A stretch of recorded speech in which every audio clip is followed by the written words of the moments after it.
હું તમારી સાથે શેર કરીશ બેસન અને રવામાંથી બનતા ઢોકળા સાથે ચટણીની રેસીપી।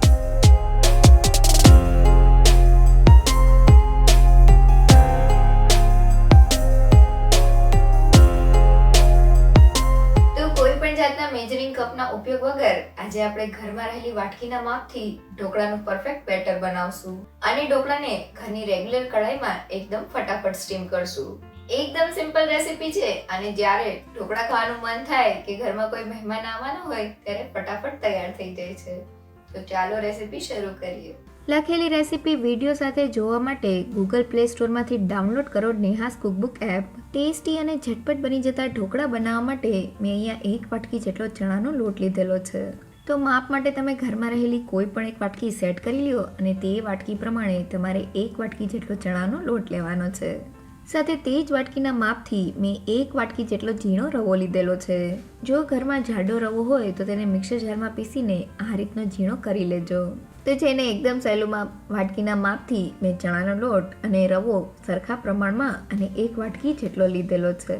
હવે તેમાં 1 પિંચ જેટલી હિંગ, સ્વાદ પ્રમાણે મીઠું અને મેં અહીંયા 1/8 સ્પૂન એટલે કે 1 પિંચ જેટલી હળદર પાવડર લીધેલો છે। સાથે ઢોકળાને ખાટો મીઠો સ્વાદ દેવા માટે મેં અહીંયા 1 મોટી ચમચી જેટલી દળેલી ખાંડ લીધેલી છે। તો દળેલી ખાંડ ઢોકળાના બેટરમાં એકદમ ફટાફટ મેલ્ટ થઈ જાય છે। અહીંયા તમે આખી ખાંડ પણ લઈ શકો છો। સાથે 1 ચમચી જેટલી આદુની પેસ્ટ અને મેં અહીંયા 2 લીલા મરચાંની પેસ્ટ કરી દીધેલી છે। લીલા મરચાંનું પ્રમાણ તમે તમારા ટેસ્ટ પ્રમાણે વધુ કે ઓછું કરી શકો છો। સાથે મેં 1 વાટકી જેટલું ખાટું દહીં લીધેલું છે। અહીંયા તમે દહીંની જગ્યાએ છાશનો ઉપયોગ પણ કરી શકો છો। તો જેને એકદમ સહેલુંમાં જે વાટકીથી આપણે બેસન અને રવો લીધેલો છે તે વાટકીના માપથી આપણે 1 વાટકી જેટલું ખાટું દહીં લીધેલું છે। અહીંયા દહીં તમારે થોડું ખટાશવાળું લેવું જેથી ઢોકળાનો સ્વાદ એકદમ સરસ લાગે। અને હવે તે જ વાટકીના માપથી થોડું પાણી એડ કરતા જઈને આપણે ઢોકળાનું થીક અને ચમચીમાંથી પડે તેવું બેટર બનાવી લઈએ। તો આપણું ઢોકળાનું બેટર તૈયાર થઈ ગયું છે અને તે આ રીતના ચમચામાંથી રિબનની જેમ પડે તેવું થીક અને પોરિંગ કન્સિસ્ટન્સી વાળું છે।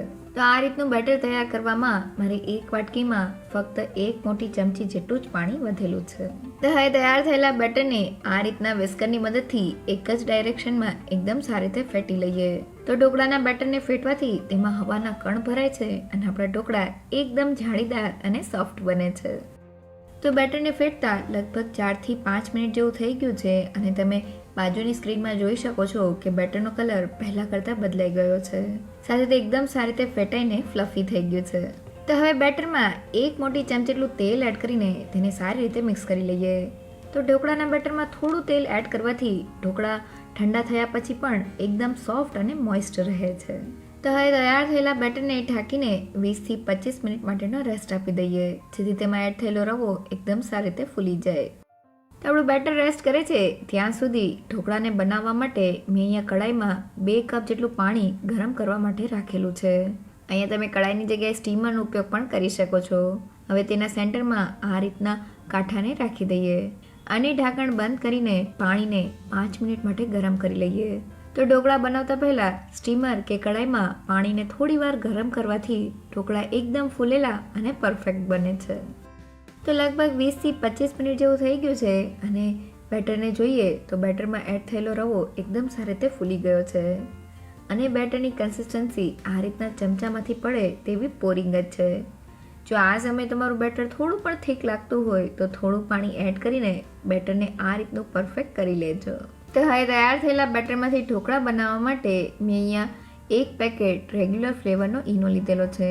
તમે તેની જગ્યાએ બેકિંગ સોડાનો ઉપયોગ પણ કરી શકો છો પણ ઈનોથી વધુ સારું રિઝલ્ટ આવે છે। તો હવે 1 ચમચી જેટલો ઈનો બેટરમાં એડ કરી દઈએ। તો ઈનોને એક્ટિવેટ કરવા માટે થોડું પાણી એડ કરીને બેટરને આ રીતના એક જ ડાયરેક્શનમાં ફેરવતા જઈએ। તો આપણું બેટર એકદમ સારી રીતે ફૂલી ગયું છે। તો હવે ઢોકળા બનાવવા માટે મેં અહીંયા થાળીને થોડા તેલથી ગ્રીસ કરી લીધેલી છે। તેમાં બેટરને એડ કરી દઈએ। તો હું આ ઢોકળાને થોડા થીક બનાવું છું એટલે મેં બધું જ બેટર થાળીમાં એડ કરી દીધેલું છે। તમે ઢોકળાને પતલા પણ બનાવી શકો છો।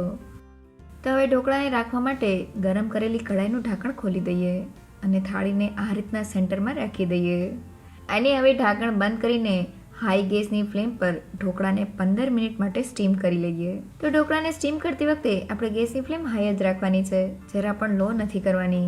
હાઈ ગેસની ફ્લેમ પર ઢોકળા એકદમ સારી રીતે સ્ટીમ થઈને ફૂલી જશે. તો લગભગ 15 મિનિટ જેવું થઈ ગયું છે. હવે ઢાંકણને ખોલી લઈએ. તો આપણા ઢોકળા એકદમ સારી રીતે ફૂલી ગયા છે. છરીની મદદથી ઢોકળાને ચેક કરીએ તો છરી એકદમ ક્લીન બહાર આવે છે. મીન્સ આપણા ઢોકળા પરફેક્ટલી સ્ટીમ થઈ ગયા છે અને જરા પણ કાચા નથી. તો હવે ગેસની ફ્લેમ બંધ કરી દઈએ અને મેં અહીંયા ઢોકળાની થાળીને કઢાઈમાંથી કાઢીને ઠંડી કરવા માટે રાખી દીધેલી છે. તો આપણા ઢોકળા ઠંડા થાય છે ત્યાં સુધી ઢોકળા સાથે ખાવાની મજા આવે તેવી ચટણી બનાવવા માટે મેં અહીંયા 1 કપ અને એક નાની સાઇઝનું કોથમીરનું પંચ દાળી સહિત લીધેલું છે. સાથે 1/4 કપ જેટલા ફુદીનાના પાન. તો ફુદીનાના પાન એડ કરવાથી ચટણીમાં થોડો ટેંગી સ્વાદ આવે છે, પણ જો તે ઘરમાં ના હોય તો તમે તેને સ્કીપ પણ કરી શકો છો.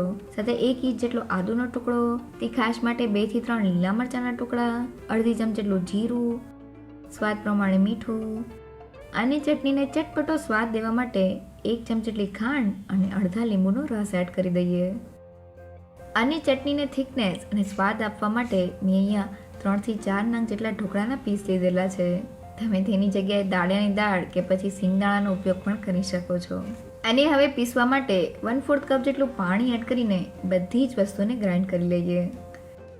તો બધી વસ્તુ ગ્રાઇન્ડ થઈ ગઈ છે અને ઢોકળા સાથે ખાવાની મજા આવે તેવી ટેસ્ટી અને થોડી સ્પાઇસી ચટણી તૈયાર થઈ ગઈ છે.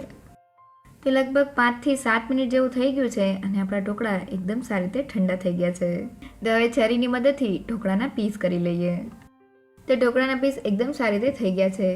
આ ઢોકળાને તમે આ રીતે પણ ખાઈ શકો છો, પણ તે વઘાર સાથે વધુ ટેસ્ટી લાગે છે. તો ઢોકળા ઉપરનો વઘાર કરવા માટે વઘારિયામાં 1 મોટી ચમચી જેટલું તેલ એડ કરી દઈએ. તો હવે ગરમ તેલમાં 1 ચમચી જેટલા રાઈના દાણા, તીખાશ માટે 2 લીલા મરચાંની સ્લિટ્સ અને 10 થી 12 લીમડાના પાન એડ કરી દઈએ. તો આપણો વઘાર સારી રીતે સોતે થઈ ગયો છે. હવે ગરમા ગરમ વઘારને ઢોકળા ઉપર એડ કરી દઈએ. તો બધો જ વઘાર ઢોકળા ઉપર સારી રીતે સ્પ્રેડ થઈ ગયો છે. હવે ઉપરથી થોડા કોથમીરના પાન સ્પ્રિંકલ કરી લઈએ.